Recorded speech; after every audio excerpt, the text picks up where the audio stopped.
سبحان اللہ و بحمدہ عدد خلقہ و رضا نفسہ و زینت عرشہ و مداد کلماتہ۔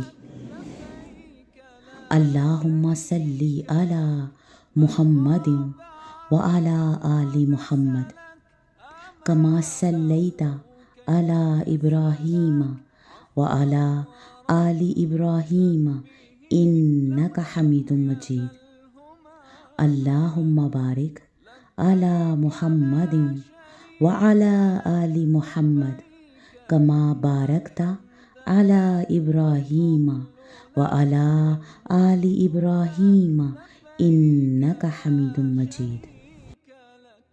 تمام تعریف اللہ کے لیے ہے جس نے میری کفایت کی اور مجھے رہنے کو جگہ دی اور مجھے کھانے اور پینے کو دیا، اور وہ ذات جس نے مجھ پر احسان کیا اور فضیلت عطا فرمائی، اور وہ ذات جس نے عطا فرمایا ہر حال میں۔ تمام تعریف اللہ ہی کے لیے ہے۔ اے اللہ، ہر چیز کے پالنے والے، ہر چیز کے مالک، ہر چیز کے معبود، تیرے لیے ہی ہیں تمام تعریفیں۔ میں جہنم کی آگ سے تیری پناہ میں آتی ہوں۔ یا ارحم الراحمین، عشرہ ذی الحجہ کی شروعات ہو چکی ہیں۔ ہم پر اپنی خصوصی رحمتیں اور برکات کا نزول فرما دے۔ یا اللہ، اس عشرہ میں ہمیں زیادہ سے زیادہ عبادت کرنے کی توفیق عطا فرما، اور جو ہمیں تو نے زندگی کی مہلت دی ہوئی ہے اس سے بہترین فائدے اٹھانے کی توفیق دے کہ ایک ایک لمحے سے ایسی نیکیاں ہمارے اعمال نامے میں جمع ہوتی جائیں کہ جو بہت زیادہ وزنی ہوں۔ یا رب، پورے سال کے بہترین دن جاری و ساری ہیں، ہمیں ان دنوں کی خیر و برکتوں سے محروم نہ رکھ۔ اللہ، آنے والے سال ہمیں یہ دن منی، عرفات، مزدلفہ میں نصیب ہوں۔ اللہ، ہمیں مبرور حج کی سعادت حاصل ہو، آنے والے سال اور اس سے پہلے نیکیوں بھرے عمرے۔ اللہ، ہم تجھ سے مانگ کر کبھی بھی محروم نہیں رہے۔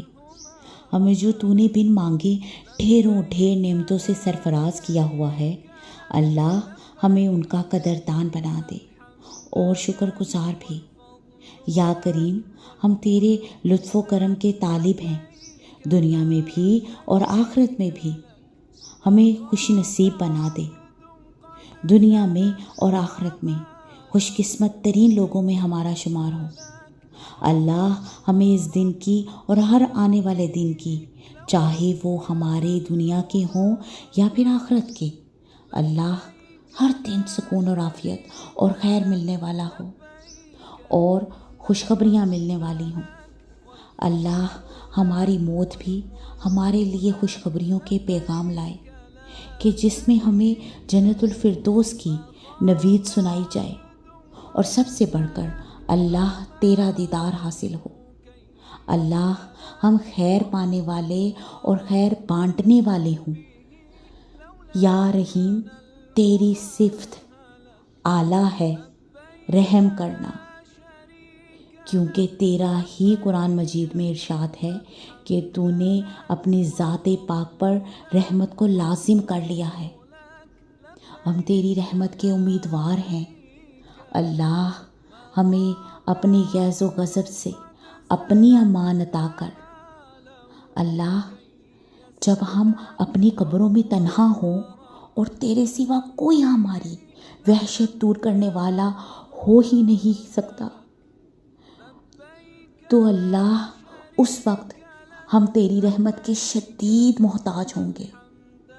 اللہ، اس وقت ہمارے حال پر اپنا خصوصی فضل و کرم کرنا، ہمیں اپنی رحمتوں کے حصار میں لے لینا، ایسے کہ ہم سے راضی ہونا، ہمیں اپنی خوشنودی پانے والا بنانا۔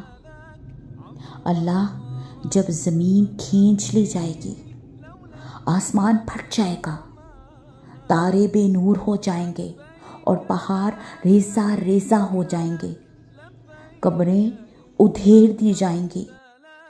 تو ہمیں رسول اللہ صلی اللہ علیہ وآلہ وسلم کا ساتھ نصیب کر دینا۔ مالک، ہم بہت بے بس ہیں، اس دن کی وحشتوں سے ہمیں محفوظ رکھنا۔ اے اللہ، ہم تجھے تیری عظمت والے تخت کا واسطہ دیتے ہیں۔ اللہ، ہمارے پاکستان پر اپنا خصوصی فضل و کرم فرما اور اس کے حالات پر رحم فرما دے۔ ہمارے ملک کو اپنی حفاظت کے حصار میں لے لے اور اس کو اندرونی اور بیرونی دشمنوں کے شر سے بچا۔ ہماری پاک افواج کی حفاظت فرما اور سب پر اپنا خصوصی فضل و کرم فرما۔ ہم سب لوگ، سب مسلمان تیرے در کے بھکاری ہیں، ہماری دعائیں اپنی بارگاہ میں قبول اور منظور فرما لے۔ آمین یا رب العالمین۔